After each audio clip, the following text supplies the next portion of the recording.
কক্সবাজারের মানুষ বেস্ট নাকি আমাদের চট্টগ্রামের মানুষ বেস্ট? আপনি কি তুলনামূলক ভাবে বলতেছেন? হ্যাঁ, আপনার থেকে কোনটা বেস্ট মনে হয়? আপনি তো এখানে ঘুরতে আসছেন, রিসেন্টলি ঘুরতে আসছেন, আপনার থেকে মানে কোন মানুষগুলোকে বেস্ট মনে হচ্ছে?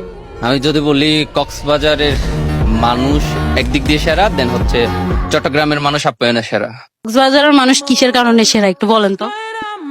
আইফোনের জন্য সেরা?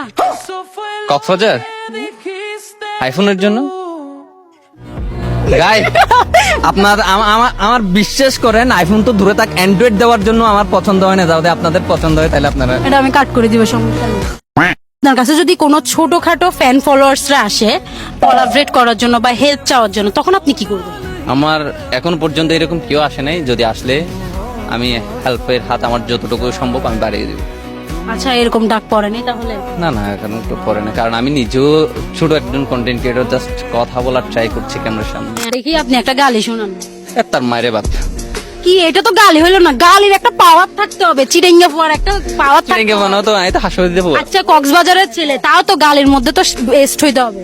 তার মানে কি আপনি এখান দিয়ে হেরে যাচ্ছেন? আমাদের কক্সবাজারের মানুষগুলো আসলে গালিতে সেরা না, মানুষদেরকে ভালোবাসা দিয়ে উদারতায় ভরিয়ে দেয় তারা। ও তাই? হ্যাঁ, কারণ কি ভালোবাসা দিয়ে ভরিয়ে দেয়, তার মানে বুঝে নেন ওই আইফোনটাই আবার টেনে টুনে আসতেছে। এই জন্যই তো বলতেছি আমি আইফোন। ঠিক আছে, আমরা বুঝে গেছি, ভালোবাসার জন্যই টেনে দেয়। ঠিক আছে ঠিক আছে, মায়া যত্ন করে আদর করে আইফোন দেয় না? আচ্ছা, আপনি নাকি আমার বিগ ফ্যান। আমি এই কথা কখনো বলেছিলাম? বলেন নাই? অফ ক্যামেরা কিন্তু আমি একটা ক্যামেরা রেকর্ড করে দেবো। প্লিজ। ঠিক আছে, ওটা দেখাবো? হ্যাঁ। ওকে ঠিক আছে, আমি দেখাবো, সমস্যা নেই।